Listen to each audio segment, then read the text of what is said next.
بسم اللہ الرحمن الرحیم۔ میرے انتہائی قابل احترام بزرگوں، بھائیوں، السلام علیکم ورحمۃ اللہ وبرکاتہ۔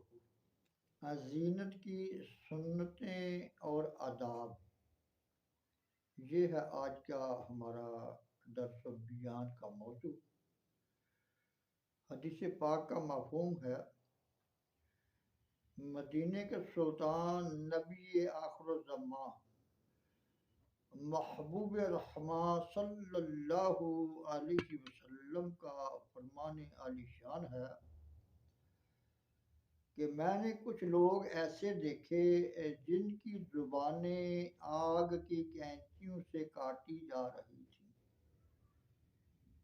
میں نے پوچھا، یہ کون ہیں؟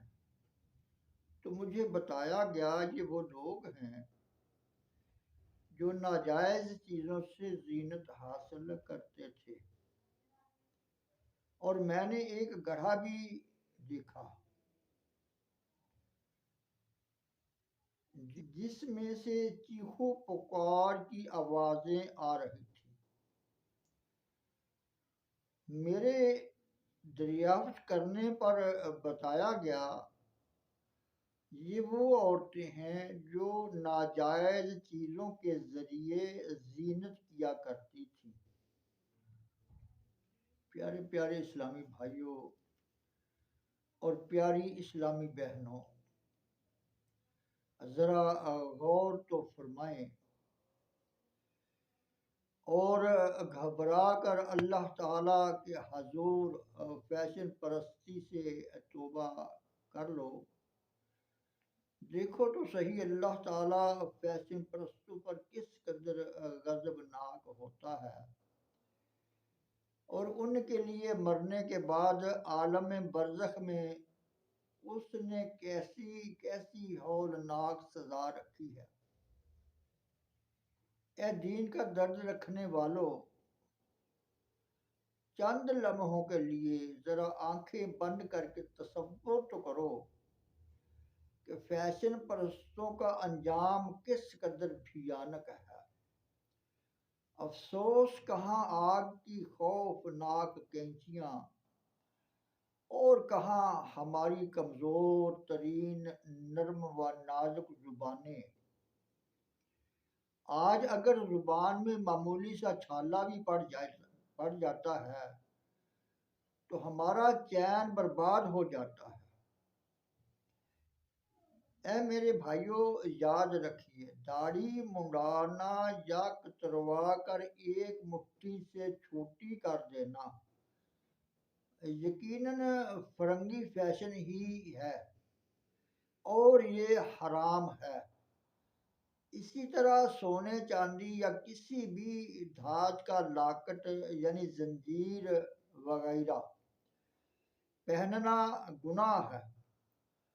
اسلامی بہنیں سونے چاندی کی زنجیر پہن سکتی ہیں، تو اگر داڑھی منڈوانے یا کتروا کر چھوٹی کر ڈالنے کی فیشن پر چلنے کے سبب یا زنجیر وغیرہ پہننے کی فیشن پر عمل کرنے کے سبب مرنے کے بعد اگر خدا نہ خواستہ زبان آگ کی کینچی سے کاٹی جانے لگی تو پھر کیا کرو گے؟ اور یہ بھی یاد رکھیں کہ مرد ہاتھ پاؤں میں مہندی نہیں لگا سکتا کہ یہ بھی گناہ ہے۔ مرد تو مرد مخنث تک کو اس کی اجازت نہیں۔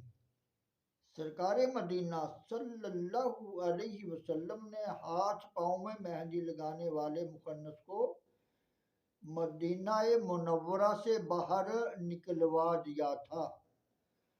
خصوصاً وہ بھائی جو اپنے ہاتھوں اور پاؤں میں مہندی لگا لیا کرتے ہیں، اس حدیث پاک کو بار بار سنیں اور ڈریں اور توبہ کریں کہ کہیں ایسا نہ ہو کہ سرکار علی وقار صلی اللہ علیہ وسلم ناراض نہ ہو جائیں۔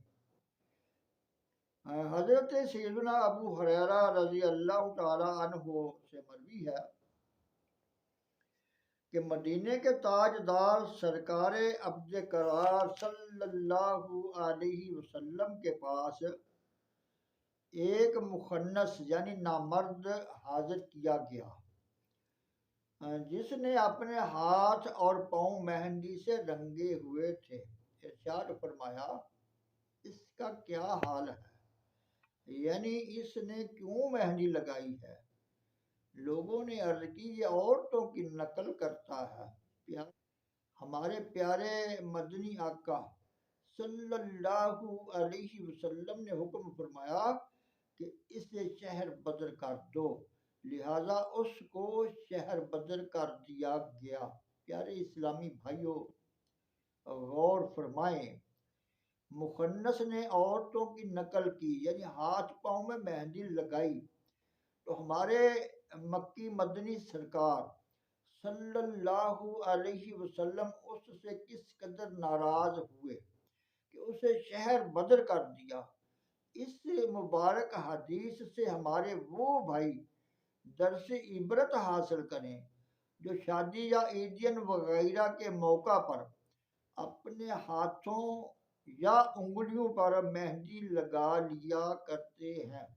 اور ہاں، جس طرح مردوں کو عورتوں کی نقل جائز نہیں، اسی طرح عورتیں بھی مردوں کی نقل نہیں کر سکتی، جیسا کہ حضرت سیدنا ابو ہریرہ رضی اللہ تعالی عنہ سے روایت ہے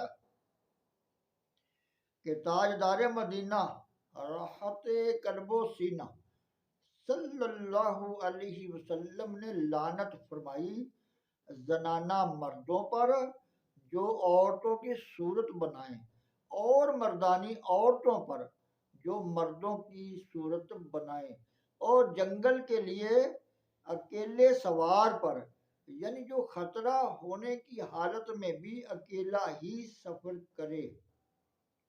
پیارے پیارے اسلامی بھائیوں، ذرا غور فرمائیں کہ نہ مرد عورت کی نقل کر سکتا ہے اور نہ ہی عورت مرد کی نقل کر سکتی ہے، اور جو ایسا کرے گا اس پر اللہ تعالیٰ کے پیارے رسول صلی اللہ تعالیٰ علیہ وآلہ وسلم نے لعنت فرمائی ہے۔ لہذا ہمیں لعنت کے کاموں سے بچنا چاہیے۔ پیارے پیارے اسلامی بھائیوں اور اسلامی بہنوں، بس زینت وہی کرو جس کی شریعت مطہرہ نے اجازت مرحمت فرمائی ہے، اور ہرگز فرنگی فیشن نہ اپناؤ جس سے اللہ تعالیٰ کا قہر و غضب جوش پر آئے۔ اب ایک فیشن ایبل دوشیزہ کا خوفناک واقعہ سماعت فرمائیے۔ یہ خوفناک واقعہ سن 1986 کے اخبار جنگ میں کسی دکھیاری ماں نے بھیجا تھا، چنانچہ اسی کی زبانی سماعت فرمائیے۔ میری سب سے بڑی لڑکی کا حال ہی میں انتقال ہوا، اسے جب قبرستان لے گئے اور اس کو دفنانے کے لیے جو قبر تیار کی گئی تھی وہاں پہنچے تو یہ دیکھ کر سب لوگ حیران و ششدر رہ گئے۔ وہاں پہنچے تو یہ دیکھ کر سب لوگ حیران رہ گئے کہ اس قبر میں اچانک 50-60 سانپ نمودار ہو گئے جو کنڈلی مارے ایک دوسرے پر بیٹھے ہوئے تھے۔ میرے شوہر یعنی مرحومہ کے والد نے دوسری قبر کھدوائی، اس میں بھی سانپ موجود تھے۔ لوگوں کے مشورے سے تیسری قبر کھدوائی، اس میں سانپوں کی تعداد پہلی دونوں قبروں سے زیادہ تھی۔ سب پر دہشت سوار تھی اور وقت بھی بہت ہو چکا تھا۔ ناچار میری بیٹی کی لاش تیسری قبر میں سانپوں کے درمیان رکھ دی گئی اور لوگ دور ہی سے مٹی پھینک کر چلے گئے۔ گورکنوں نے جو جو لیپ پوپ کر کے قبر تیار کی، وہ بھی بہت خوف زدہ تھے۔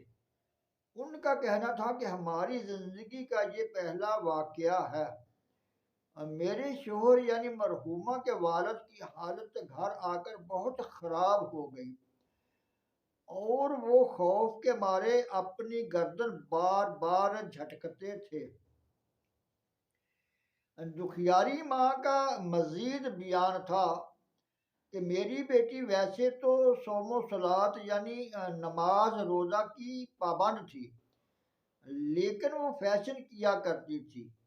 میں اسے پیار و محبت سے سمجھانے کی کوشش کرتی تھی، مگر بجائے اپنی آخرت سنوارنے کی فکر کرنے کے، الٹا وہ مجھ پر ہی بگڑ کر مجھے گالیاں نکالتی تھی اور ذلیل و خوار کرتی تھی۔ میں اس کی قبر کی کیفیت سے بہت پریشان ہوں۔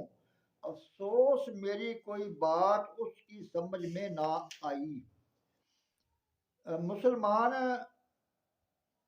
بھائیوں اور بہنوں، کانپ اٹھو! فیشن ایبل لڑکی کے اوپر دیے گئے اس خوفناک واقعہ کو بار بار سماعت فرماؤ اور خوف خداوندی سے تھر تھرا کر اور اس مختصر سی زندگی کو اس طرح گزارنے کی کوشش کرو جس سے اللہ اور اس کے حبیب صلی اللہ علیہ وسلم راضی ہو جائیں۔ طرح طرح کے فیشن والے لباس پہننے والے مرد اور فیشن کر کے گلیوں، بازاروں، شاپنگ سینٹروں اور تفریح گاہوں میں بے پردہ گھومنے پھرنے والی خواتین اللہ تعالیٰ کی بارگاہ میں رو رو کر اپنے گناہوں کی معافی مانگ لیں۔ اللہ تعالیٰ کی رحمت بہت بڑی ہے، وہ ضرور معاف فرمائے گا۔ اگر فیشن پرستی کی اسی طرح مستی سوار رہی تو یاد رکھو اللہ تعالیٰ کا قہر و غضب سخت تر ہے۔ تو یاد رکھو اللہ تعالیٰ کا قہر و غضب سخت تر ہے۔ یا اللہ امت محمد صلی اللہ علیہ وسلم کے امت کے حال زار پر رحم فرما۔ وما علینا الا البلاغ المبین۔